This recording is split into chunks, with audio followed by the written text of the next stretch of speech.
Right. Good afternoon, everybody. My name is Christina with Atlantic Institute, and I am here today with Eric. He's with the Dharma Buddhist Center in Columbia, South Carolina. We are on our fourth or fifth tour of faith this July and enjoying our time here inside so that we can listen and learn from Eric about what the Buddhist faith is about. So he's going to go ahead and speak and then show us a little of the center there, and then we can go ahead and unmute after that so that we can ask him some questions and have some Q&A time. All right, so go ahead, Eric. We appreciate and thank you for doing this. If you would like to go ahead and get started. Great. Greetings, interfaith community. It's a beautiful day in South Carolina.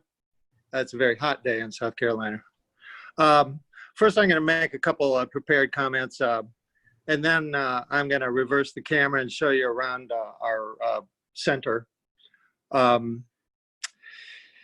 name's Eric Winter. I'm representing the South Carolina Dharma group. Dharma is a Sanskrit term. It's the first word in the Bhagavad Gita, Dharmikshetra Kurukshetra. So there are many words that have been incorporated into the English language from Sanskrit, like karma, guru, pundit, all kinds of terms that are kind of creeping into everyday usage in English. In fact, I was talking to a woman once. She had a third grade education, and that was all. And I said, well, what does it mean when people say what goes around comes around? And she didn't even hesitate. She said that's the law of karma. So these words are coming into the English language. Dharma means religion. Broadly, it means many things, but the South Carolina Dharma group promotes Tibetan Buddhism. There are many forms of Buddhism. There's Zen, which is very popular in the West. There's the Buddhism of China and Southeast Asia. Many different types of Buddhism. In Tibet, there are 4 schools of Buddhism. The Geluk, which we represent, that's headed by His Holiness the Dalai Lama, the 14th Dalai Lama of Tibet. There's the Kagyu school, Shakya and Nyingma school. So even in Tibet, there are 4 different types of schools, major schools of Buddhism, and there are many smaller groups. For example, there's an expression in Tibetan parts. It says every valley has a lama, and every lama has a teaching. So if 2 teachers have different messages, you shouldn't get too upset. They don't have to all be the same. I've participated in a few interfaith activities over the years. I went to a wonderful festival at a Hindu temple here in town. There was a very nice a movie shown at the Lutheran Seminary about the meeting between St. Francis and Muslims in Egypt. Sometimes I hear people say that Buddhism is different, that it's more psychological, that it's a way of life. I've heard this a couple times. My observation is that if any religion touches your heart, it will change you. And it will change your daily living, and it will change your psychological makeup. So I kind of reject that the logic that Buddhism is all that different. Of course, differences have to be there in the universe. Otherwise, if there was no space and time separating things, we would all be the same, and it wouldn't be very interesting. Um, Generally speaking, though, Buddhism focuses more on the similarities between things, and it's more interested in looking at commonalities between people. So rather than focusing on the differences, religious differences, political differences, ethnic, cultural differences, sexual differences, Buddhists like to see behind that the sameness. No humans want to be unhappy. No humans or animals want to be in pain or distress. Sometimes people will do things that will cause some pain, like doing 50 push-ups. But really, what they're trying to do is build up their upper body strength. They want the happiness of having upper body strength. So even if they suffer a little pain voluntarily, it's for some better happiness that they hope to achieve.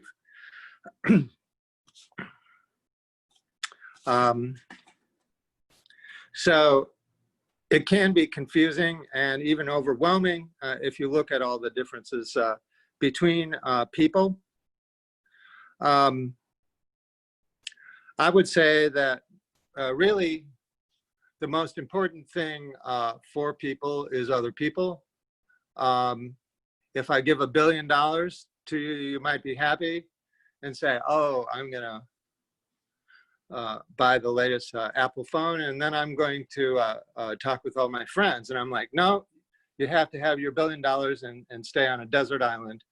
That $1 billion would not give you much happiness.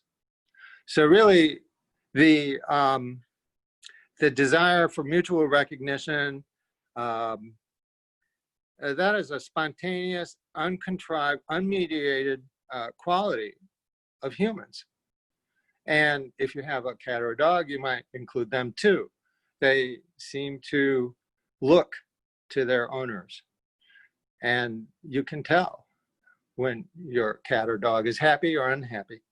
Our teacher in Charleston, his name is Geshe Dakpa Tupgal.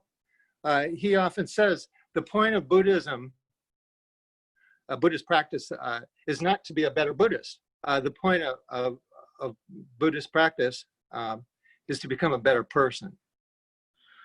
I was lucky enough once to see His Holiness the Dalai Lama speak in Atlanta, and this was about 7 years ago. And there were about 6,000 people in the audience, and someone asked the question about how to spread Buddhist philosophy in the West. And it was interesting. His Holiness waved off the question, and he said, there are more urgent and important things to do in this world than promote Buddhism. He's like, if we want to survive on this planet, we need to learn how to live together in harmony and peace. We need to take care of the environment. And then his exact words were, Buddhism is just for Buddhists.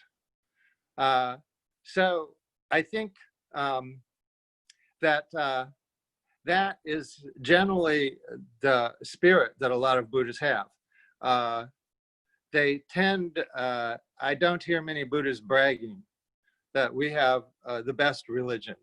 Now, once His Holiness, in one of his books, he commented that when he was 6 years old, he was so proud that he belonged to the best religion, kind of suggesting that it's very naive. He was a naive 6-year-old.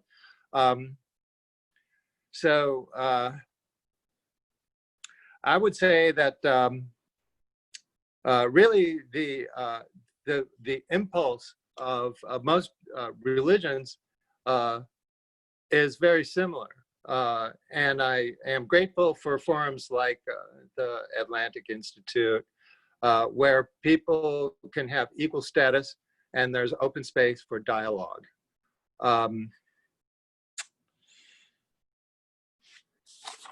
Right now, I'd like to just reverse the camera. Can I do that? Maybe I'll just reverse the it in my hand, and I'll show you around our center here, okay? So I'm not sure what I'm looking at. Is there a way to reverse this? If you tap on your screen, there might be a button that shows a reverse. Yeah, there we go. All right, here we go. The first thing you might notice here is that it's a very cramped little space. And that's because our center here was once a detached garage. There was a Model T Ford right there.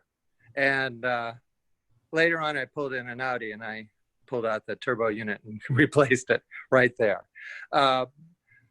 If the other thing you'll notice is that there's nobody here. We have not been meeting here at the center since February or March. We stopped meeting. You'll see we have a small library over there. There's about 250 books. Here we go. They're by 250 authors. So we don't say one person has all the answers. We prefer the many different perspectives on Buddhism. Another thing you'll notice around here is on the walls you see all of these images. These are called thangkas. And the thangkas are images of various enlightened beings, like the Buddha, the historical Buddha right here. I'm going to get a close up. These are all hand painted. We have one thangka, which is an applique. It's not painted, it's strips of cloth. This is a female Buddhist. I'll tell you the story about her in a minute. But these are strips of silk, and they're sewn together, and they create this image. So a thangka is meant to be, oops, I'm shaking, is meant to be portable. These things roll up. Here, watch, I'm gonna start rolling it up. I can roll it all the way up. And when I brought all of these thangkas to the meditation center, they all fit in the back of a subcompact car. So what the thangkas are telling us is that this world is a temporary place. There was one great Buddhist, his name was Padampa Sangye, and he said, you should consider your life to be like the campsite of a nomad. So the Tibetans know something about nomadic ways of life. They live in yurts, they travel around with herds of yaks, and when the yak is finished eating all the grass, it might take a few days for the herd to eat one side of the mountain. They just pull everything up and they go to the other side of the mountain or a different mountain. So the message really of these thangkas is that life is temporary, it moves quickly. You can't plant roots anywhere and expect to feel safe, because life is quite impermanent. There's as you can see, there's a big door here. That's because that's where the cars drove through. This is a door hanging, and this is a a design you see all over China, all over the not the Middle East, the Far East. It is the endless knot. So the endless knot doesn't have an ending. It just goes around and around and around. There's no loose ends. You see this design in carpets, on walls, everywhere you go throughout many parts of Asia. And the idea is the interconnectedness of everything. Nothing is like out there separate. Everybody is interconnected. That is what the coronavirus is teaching us right now. We may say, oh, those terrible bats, they are not like us. They hang upside down in the dark in caves, and then they come out, they look like rats, or something like that. But the fact of the matter is, those bats have babies. There can be 500 babies in a very small space. Builders in South Carolina know a lot about bats. And if there's 500 babies squeaking, the mother can come, she can pick out her baby from 500 in maybe a 2 square foot space. She'll hear her baby, she'll pick it out, she'll take it and breastfeed the baby. So the bats really aren't so much different than us. And it appears that maybe we got some virus through bats. But in any case, the point is, we're all connected. We are not separate from these bats. Here's an image of a medicine Buddha. We have a couple of these, but this is the only one we can fit. You'll notice the medicine Buddha is blue. Kind of an intense blue.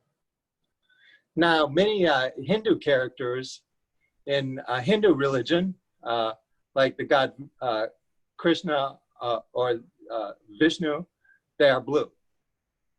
I believe Shiva had a blue neck. I don't know what a more expert Buddhist could tell you what the blue stands for. But the Buddhists say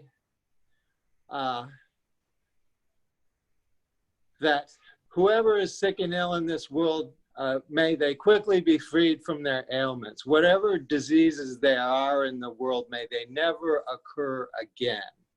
So that's a rather grand emotion, but if you're going to have an emotion, why not make it a big emotion? If you're going to say, I don't want that person to suffer, you might as well just say, I don't want anyone to suffer. This next image, which I just showed you a few minutes ago, this is the female Buddha, Tara. The story of both of these Buddhas are what you would call not historical Buddhas. That is, that we can't say, oh, she was born in 502 AD. Many of these other persons we can put dates on. But the story of Tara is that she was lived on a different planet, very far from this planet. And there were Buddhists there. And she was a very devout Buddhist.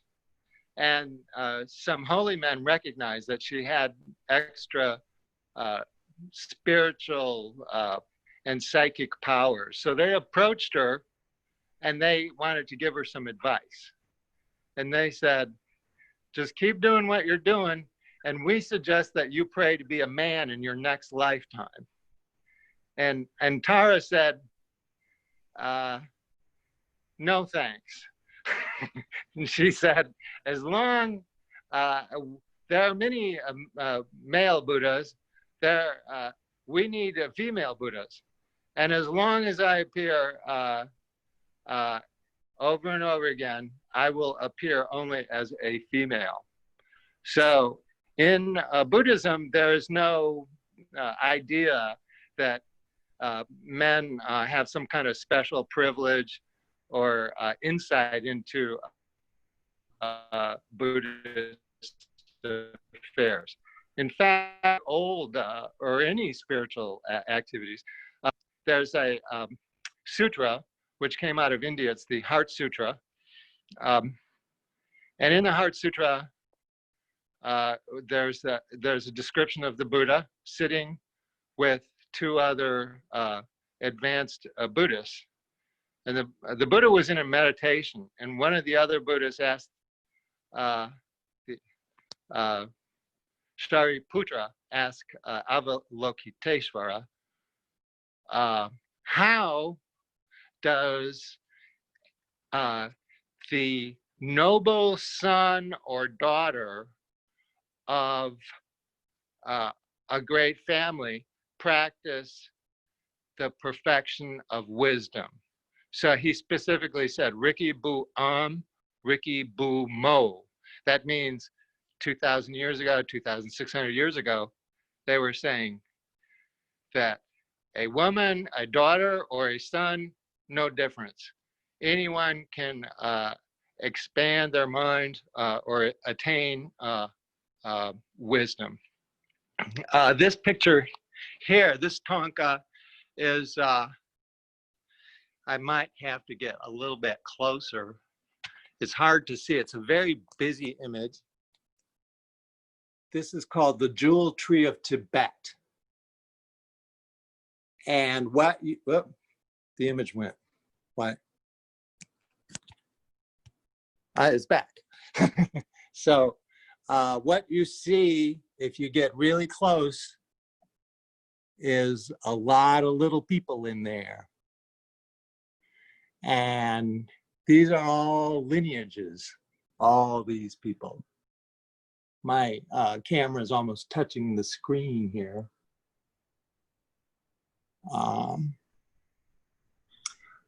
So yeah, we can still see it. So that was very interesting. I know it has to get super close. Yeah, you'd have to get really close. There's the tree down there. So it's a tree, the jewel tree. And there's a great scholar, his name is Robert Thurman. He is the father of Uma Thurman, by the way, the star in Pulp Fiction, and the actress. And he is a highly respected scholar of Buddhism. And he was talking about this. He called it the mentor deity tree.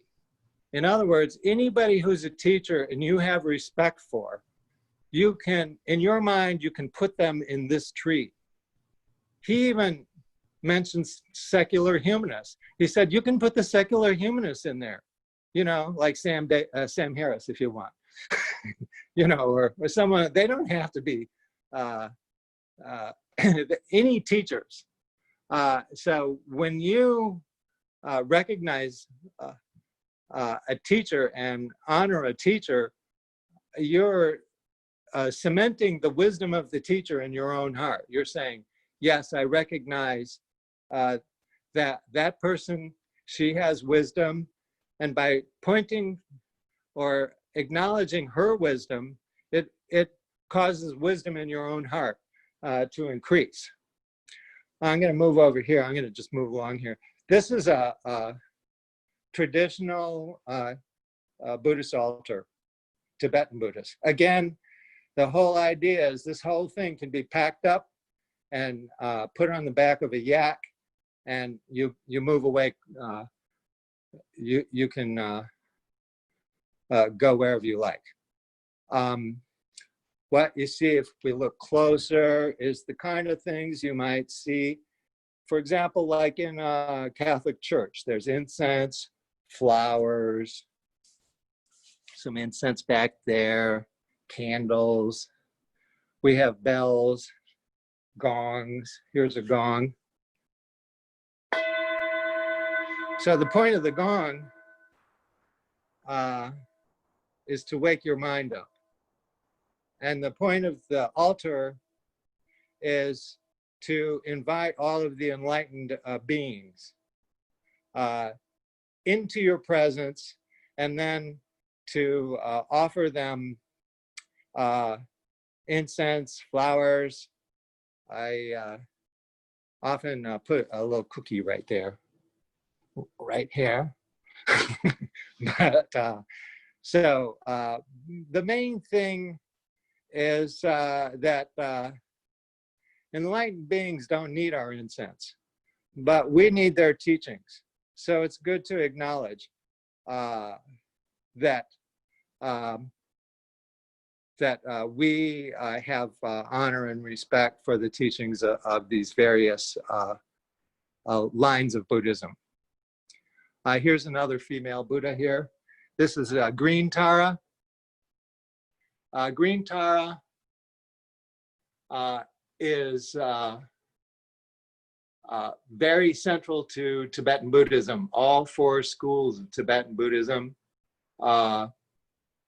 chant the 21 Taras. Now,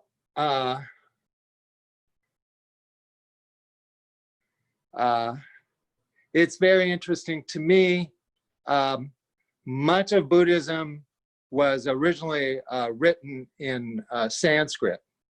And then it was translated into Tibetan. And believe me, this all occurred around 700 AD, 600 to 700 AD. One of the 3 Dharma kings of Tibet sent a group of scholars into India, and he said, I want you to go down there, learn how they write, and then I want you to bring it back so that we can have books and we can have writings. You see, the human race has not always had writing, and the Tibetan king could see the Persians have script, the Chinese have scripts, the Indians have Sanskrit. Why don't we have anything to write on? In fact, there are around 5,000 languages in the world. Only 200 of them have scripts. So many Eskimos, many Amazonian tribal people, they don't have books or written ways to write down their histories. In Africa, and also in many parts of Asia, there are professional reciters. In Africa, they were called griots. They're mentioned in the book by Alex Haley, Roots. And the griots would memorize long histories and they would recite them. How are we doing on time here?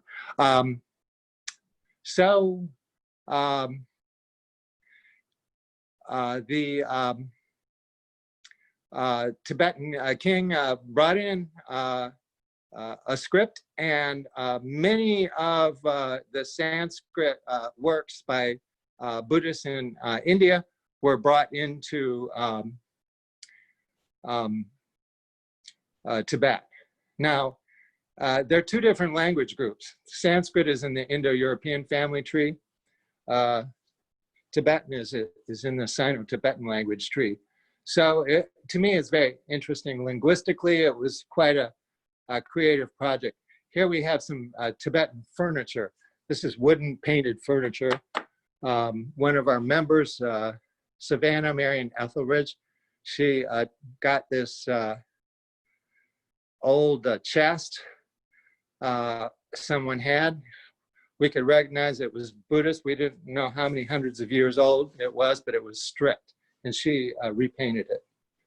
So she did a very nice job. Anyway, I think we're running out of time. I just wanted to show you around. Until we have a vaccine, we're not going to be meeting in here, but we do a lot of Zooming, and it's a very lively little group here. There are many Buddhist groups throughout South Carolina. I work in Spartanburg, and there's very large Buddhist temples. One's a Cambodian temple I go to, and another one is Laotian. So there are pockets of Buddhists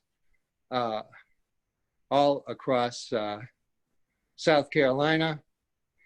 Here in Columbia, we don't have huge groups. We have several smaller groups, but bigness is not our aim. So we are interested in quality and not quantity. And again, like the Dalai Lama said, what's the point of converting everybody to Buddhism? They already have religions that are just as venerable as Buddhism. So our focus is really not on convincing people that we have the best religion. Our emphasis is on recognizing that we are part of this rich culture of religion that humanity has. Anyway, I think I'm running out of time. Are there any questions? You're doing great, and we can go ahead and move on to some questions. So if you'd like to go ahead and raise your hand if you have a question for Eric. We have Mustafa. Go ahead, and then go ahead and unmute, and go ahead, and then we have Shayla after Mustafa. Okay, thank you for this beautiful talk. I'm sorry if I missed at the beginning. I couldn't attend from the beginning. But so what do Buddhists believe in afterlife? Like what happens when you die? That's my first question. And the second question is, what is the difference between Hinduism and Buddhism? Okay. Thank you, Mustafa. Well, first of all, the Buddhists don't all agree on one thing. There are many different schools of Buddhism. But generally, the Buddhists are similar to the Hindus in that they believe that there's continuity of consciousness after life. They don't believe that you just die and that's the end.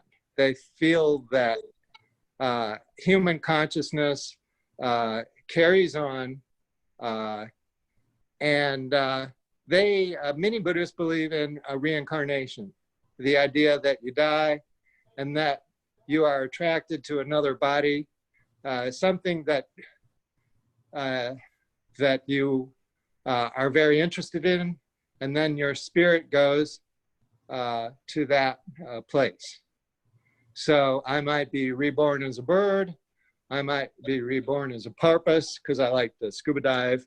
The highest birth is that we can achieve is the birth of a human, because humans have big brains and they have language and they have ability to communicate, and that offers us more opportunities for enlightenment. So that's number one, is that many Buddhists believe in reincarnation, and they recognize, they'll sometimes say, oh, I think this person used to be another person who lived and died in the 1970s. So that is a peculiarity of Tibetan Buddhism, but it's shared with the Hindus. Now, the difference between Hinduism and Buddhism is a little more subtle.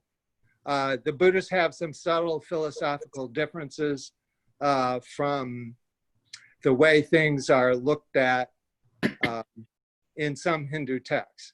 For example, in the Bhagavad Gita, there's a sloka that talks about being reborn over and over again. And the word for body is deha. And the word for another body is dehantara. So they say you go from this body to the body of another body, like from a baby's body to a young person's body. Then you go to an old person's body. Then when you die, you go back into a baby body or a young body. So, of course, not all Buddhists subscribe to this, but most of them do. Now, The differences are kind of a little harder to actually put your finger on. But perhaps one of the differences is that, let's see, Buddhists are more inclined to say that they're a little bit less theistic, I guess you would say, than Hinduism. So instead of saying there are many gods, they say that really the wisdom of the human race comes from humans. And so we recognize humans who have done great things. Let me see if I can reverse this camera. There we go. Does that answer your question? Yes, and well, okay, I'll let other people ask more questions before I go to next one. Okay. Oh, no, go to your next question. I like those questions. Is there a way to know like who you were or what you were before, like, or your before life, if that's the right word? Or is there a way to know, like, if I see someone, oh, this guy must be someone lived or something lived 30 years ago or something? Or, oh, yeah. So there is that funny experience called déjà vu, where you say, I think I was here before, but you know for sure you were never there before, but you have that strong feeling, okay? That may be located somewhere in the brain, and it may be a neurological part of the brain. However, the Buddhists tend to say that no, you can sometimes recognize your previous lifetime. It's easier if you're a child than an adult, because as you grow older, your mind becomes cluttered and you become farther away from the previous life. But generally, the idea is that we really can't access our previous lives unless we have really tremendous spiritual powers. Now, Buddha himself traveled around for 50 years speaking to large groups of people, and he told many stories about his previous lifetimes. He told a story about being a bird. He told a story about being a hunter, a story about being an elephant, and so on. So there are many stories that are called Jataka stories. And if someone is very spiritually advanced, they might be lucky enough to recall their previous lifetimes. I'm not that advanced. I can hardly remember last week. Very good. Thank you. All right. We have Shayla that has a question. We have Shayla, then Sarah, then Akif. Yeah. Oh, okay. Hi, Shayla. I was in Patiala, and I saw a in the palace there. I don't know what you would call it, but it was like half man and half woman, like Ardhanari. Oh, yeah. Buddha. Did you see that? Yeah, I'll show you one right here, actually. Would you call it a Tara or a Buddha? They call Tara also Buddha. You have a female Buddha there who is a female, and she looks over the your school there in Patiala.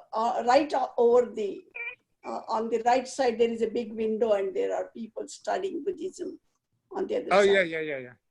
Yes, I think you got it right. I think there are many different images of Buddha. Some of them, here, I'll show you one right now. Let's see, here we go. Shall I just, I'm a Hindu. Oh, yeah. Yeah. So in Hinduism, Buddha means realized. And that's exactly right. So a female Buddha is a realized person. And the name Buddha came because he was realized. And he was one of the, I think he was agnostic. He didn't believe in the gods and goddesses. He believed the god and goddesses or your own consciousness within yourself. That was you search for. And other thing I wanted to just clear is Hinduism doesn't, it is one conscious level where you are born again and all that, but there is a very important part of Hinduism which allows you to be moksha, which is like nirvana. But nirvana is to be with your Atman, and then you can, you understand all the time and spaceless idea, and that you can achieve while you are alive. So you can see it's a little further step than a real religion is to know God, because in that state there is no God, and if it is there, it is there right now with you, within you are part, or you are the existence, all it is. So it is a different part which is not as much touched in Buddhism, but Buddha himself, when you go to the last level of your nirvana, that is the state you get, is a spiritual awakening. Yes, I agree with all of that. Yeah, because he actually became atheist, and he denounced Vedas because he said this, all power is within yourself and not outside, like the rituals and stuff like that. He was against that. He never, that's why Buddhism became a different religion, because he was like, did not believe in power beyond yours. And what Hinduism saying, there is a power, but that power is you in the end when you are moksha. You understand? He got through that by person. But I don't want to talk about it. That's not my point, but that but anyway, I have a Jewish friend, and I want to let you know what he said. He said, if there is supposed to be real interfaith togetherness of understanding interfaith, that all religions take you to the same reality or something, he said it is the only Buddhists and Hindus can take you there, because they have the idea of everything is okay with the world, and everything. So I wanted to tell you that he was telling me that it is the Buddhism. Well, I like the capacity to put everybody together. I just wanted to tell you, because when you are a good human being, that's what their idea is. Whichever way you become good human being, it's good for the rest of the world and for yourself, basically. Right. I believe the Hindus talk about Atma, and then they talk about Paramatma. That the Paramatma. Yeah, Paramatma, yeah, right. Paramatma. So, and it is capacity of you right now available to you, or it is existing within you. You just don't know, because you're so involved with your life, birth, you're going bigger, you're Buddhist, I'm Hindu and all that. But we are all same consciousness. And that is the part I wanted to add it to your Buddhist and Hindu similarity between. Yeah. Yes. And I have another question about the flags. Yes. Yeah. Why do you put those flags? Just for information. Okay. Some of the flags. Let's see. These flags up here. Let me reverse the camera here. There we go. These flags up here. They're different colors, pretty bright colors, but they have prayers on them. And so when the wind blows, it blows the prayers out across the country. Oh, okay. Yeah, so it makes it peaceful all around the flags. Yes, yes. And I'm especially fond of the flags in Bhutan. Yeah. They go straight up and down on big poles. The mountains, yeah. Yeah, in the mountains. Yeah. So when someone dies, if someone dies, they go up on the mountain, they put up 108 of these poles, and they put the flags up. And it's really wonderful to walk around them. The way I understood about Buddhism is after you die, you have 5 elements within yourself. So after you die, you can be at any one of the elements, in the water, earth, air, and if it is in sky, like Akash, the emptiness in the world, or vacuum, whatever you call it. they put it on the mountain because that spirit goes to mountain. So the body also goes to mountain. And there is a fire, so they cremate it. You may see a Buddhist which is buried if he goes to the earth element. And I don't know how they decide about it, but I saw that in Tibet. Oh yeah, the Buddhists and the Tibetans have been sharing techniques and meditation techniques and mantras for hundreds of years. Yes, yes. Believe. Right, Which is wonderful. let's go on to, Sarah had a question, and then Keith, I know, had a question. Sarah, Okay. if you can go ahead and ask your question. Thanks. I was just wondering about the tonkas and what they're used for. Are they considered sacred, and do you worship them in any sense, or are they more of a learning tool? Well, that's very interesting question. We kind of, the way I look at them is that, here, I'll reverse the camera here, is that they're just beautiful works of art. They're painted by people who are specially trained artists, and they're carried around, and they're used to remind us, really. Themselves, they're just pieces of cloth. Okay, so they're not imbued. If they're imbued with anything, it's that we look at them and it fills our hearts with some kind of peace. But it's not like now. They're similar to the American flag. If you have an American flag and it gets old, you don't just use it to wrap up the fish. You take the flag and you dispose of it in some respectful way. Okay, so that's just a flag of just a country that really hasn't existed for very long. So these, in a similar way, these tonkas are looked at again when we kind of come to meditate. We have a bunch of people meditating in here. What we do is we invite all of the enlightened beings to come. We don't say, oh, here, they're already here. We say, no, please come. And then as far as like I said, they're like a beautiful artwork. But when the Buddhists sit down to meditate down here, they close their eyes. So really, sometimes, like if you go to a Zen temple, they don't have all this artwork. They just have a blank wall, and you sit down and you meditate in front of a blank wall.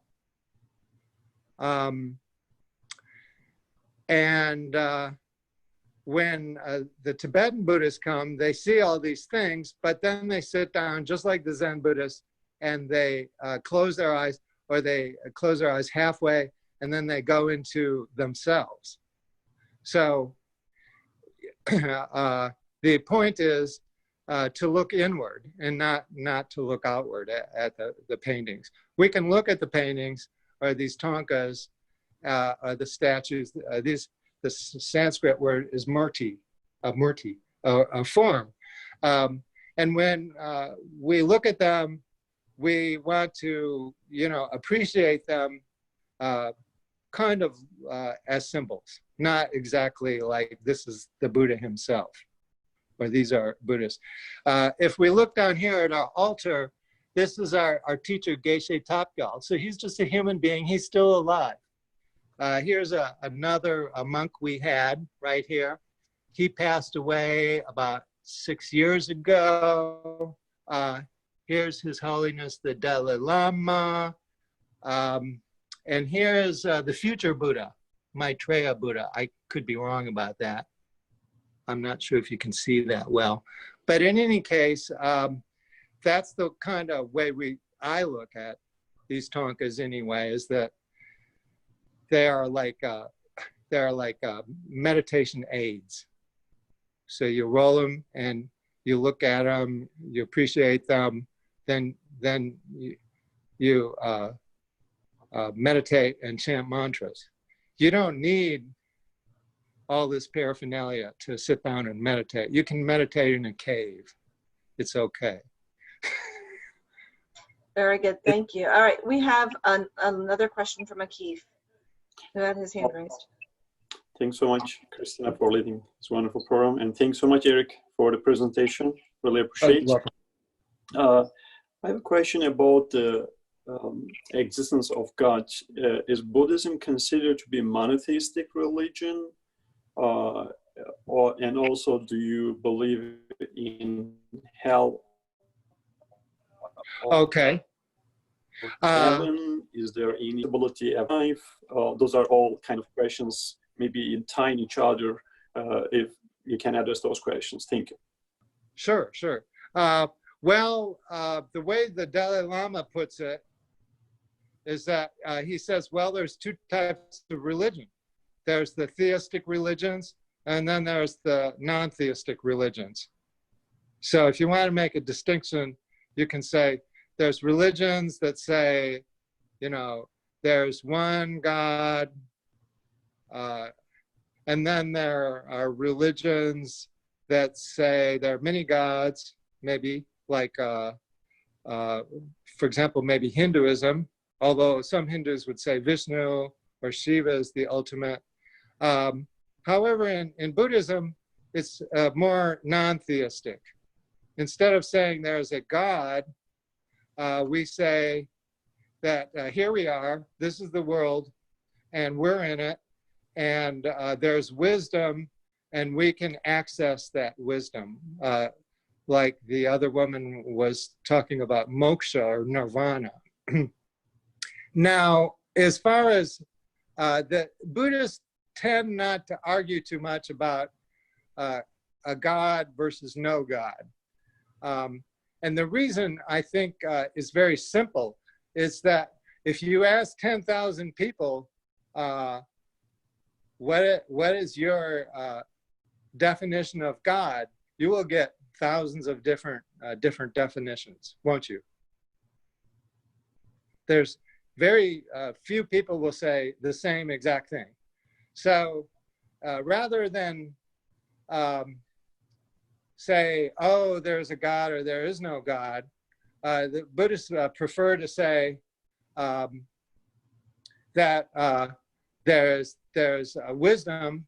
The wisdom is the wisdom of humans can almost be godlike in some ways. We can see things very far out into space with terrific telescopes. We can use scanning electron microscopes and look and see what the shape of a coronavirus is. So we don't like to denigrate human intelligence. We like to say, yes, humans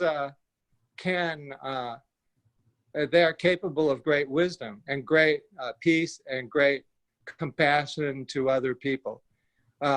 So I guess to answer your question, I would say that Buddhism doesn't specifically say there's a God. We tend to say that there's consciousness that pervades the universe. And some people would say that if a consciousness pervades the universe, that's a good enough definition of God. You see what I mean? Okay. So, thanks so much. Yeah. Okay. Thank you. Eric, we had a comment earlier in the chat on the side that they were wondering if there's a time that we can share when the group when you practice. Is there any like Zoom info, or is there an opportunity for anybody to Zoom in with you all and participate? What you can do is you can get on the website for the South Carolina Dharma group, and Nancy Kreml will add you to our mailing list. And then when we have a lot of Zoom sessions. We have a Zoom session on Thursday that's only 30 minutes. Then we have a longer Zoom with Geshe Tapgyal on Wednesday nights. And then on Sunday mornings, when we used to all sit in here and chant together, we're meeting on Sunday mornings, Zooming. So really, it's a nice thing that it's kind of shown us that that the life in this world really is temporary, and we can't just rely on a detached garage in somebody's backyard. We have to have some deeper connection, and so that has been a blessing of this pandemic, is that it's causing us to communicate in other ways, and also to rely more on ourselves individually. The way the Buddha put it is you should be a lamp unto yourself. It is not noble to always ask other people, how do I do this? How do I do that? But please tell me. At some point, an adult has to say, I can answer, I can solve my own problems. And part of that is the spiritual problem. Who am I? How do I relate with my neighbors? How do I treat my neighbors? Those are things that you have to look inside. You can go to the Bible. There's a lot of good information on the Sermon on the Mount. You can go to Islam, Judaism. They have a lot of good advice in these books. Like I said, there's kind of a pervasive wisdom that the human race has created. We can tap into that.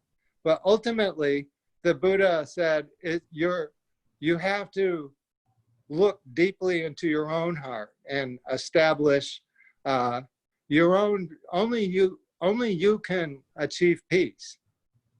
If I say, oh, please help me, Christina, I have to achieve peace, then you won't be much help. You can say, well, calm down, or take a deep breath, take 10 deep breaths, and sing a song or something. But ultimately, only I can control my own mind. If my mind is full of hate, that's my problem. Right. Akif, did you have another question?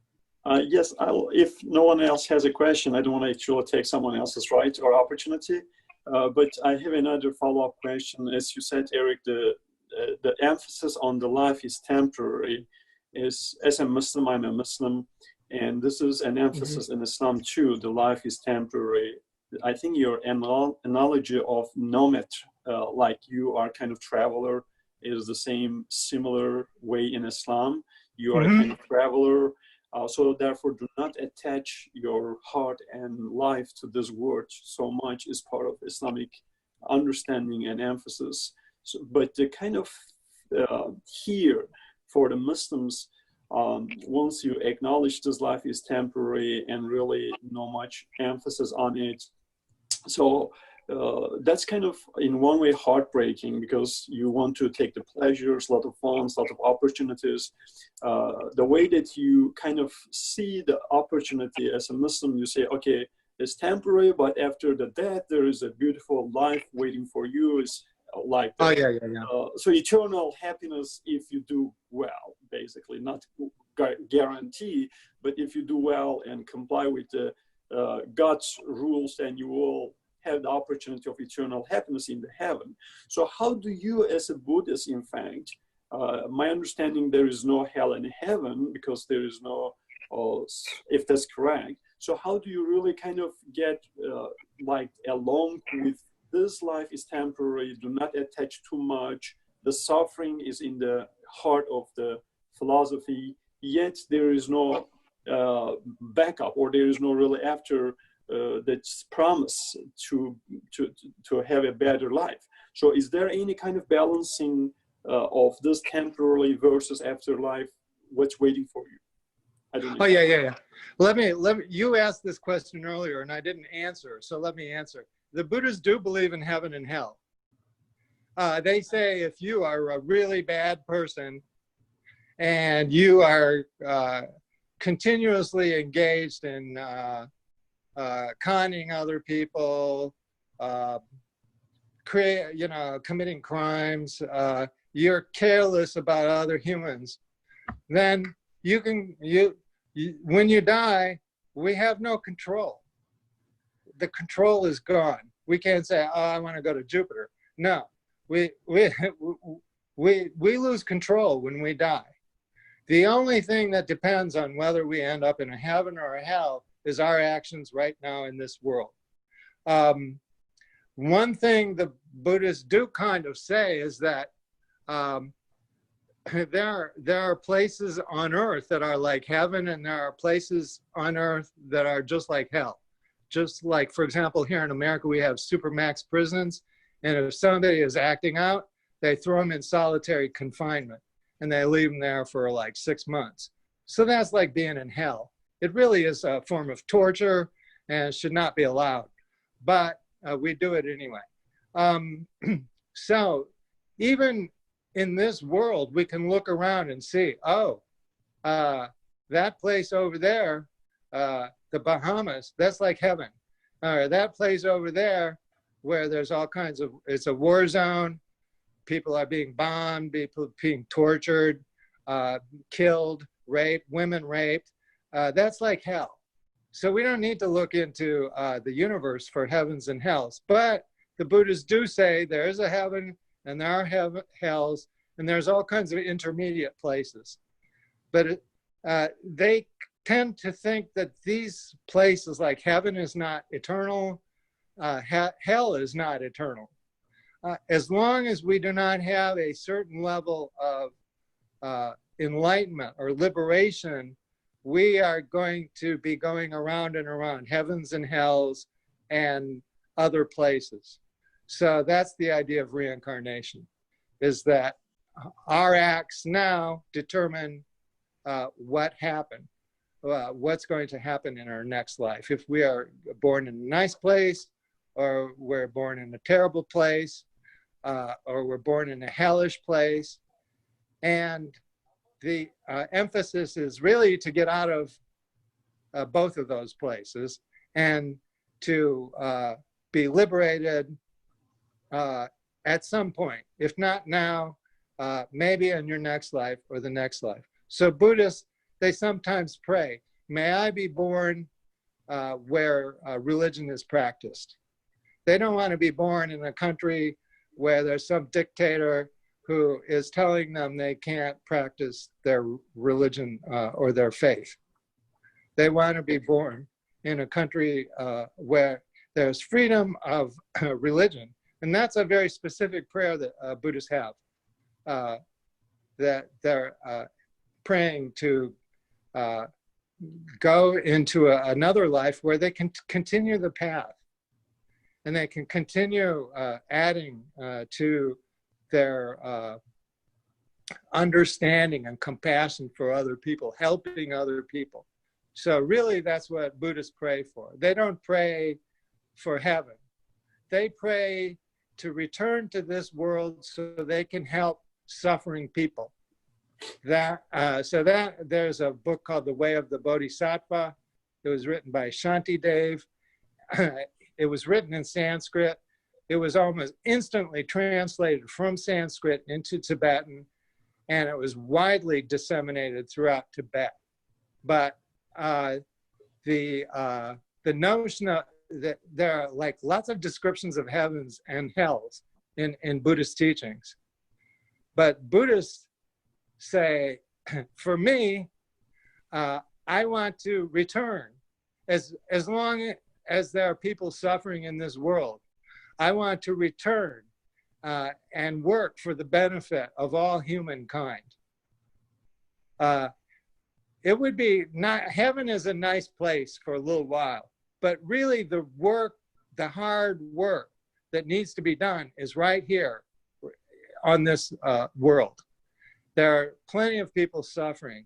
There's plenty of scarcity. There's plenty of inequality. There's plenty of unhappiness. So we have a lot of work to do. We shouldn't be bored, you know? Thanks so much, Eric. Thank you. Thank you. I know Sandy had her hand up earlier and then I didn't see it. Now it's back again. So if we could just get this last question from Sandy, and then we're going to go ahead and end because we're a little bit over an hour. I don't want to keep everybody much longer. So Okay. Go ahead, Sandy. Thank you, Christina. My question, Eric, is for your specific type of Buddhism, are there women who are monks as well as men, like there are in others? Yes, we just had a 2-day retreat session with an American nun. She was a Buddhist nun. She lives in it's called Srivasta Abbey, and it's in Washington State, or maybe I'm wrong, maybe it's Oregon. But anyway, it's in the Pacific Northwest. And her name was Chuni, Venerable Chuni. And she zoomed into Columbia, South Carolina, and we had about 15 people, and they spent about 2 days hearing the teachings of this American nun. She's a Buddhist nun.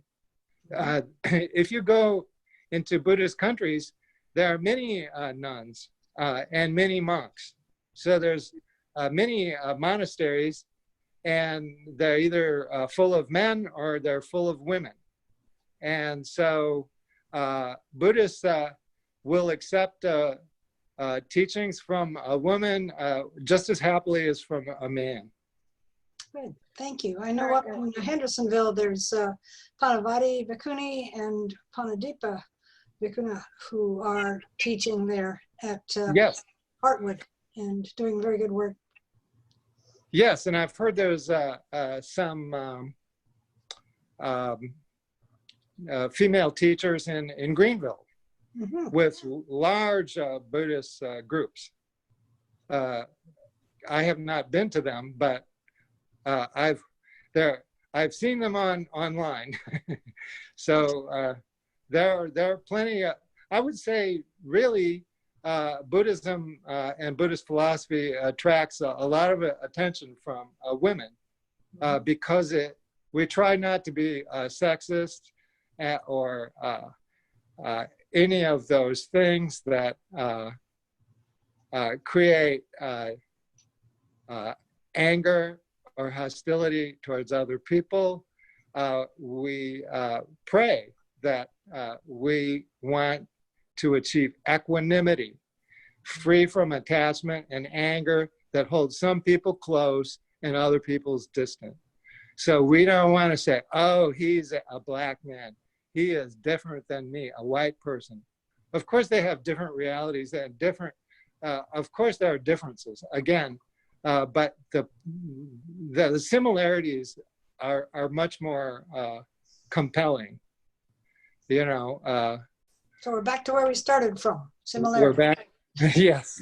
So the similarities are the important thing, that we all, I can look into the eyes of another human being or another animal, and I can feel that connection.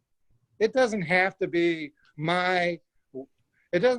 another Anglo hetero guy. It can be anybody. And that is really kind of at the heart of Buddhism, is to recognize that we're all similar and we're all kind of together. Thank you. Yeah. Yes. Thank you. Great questions.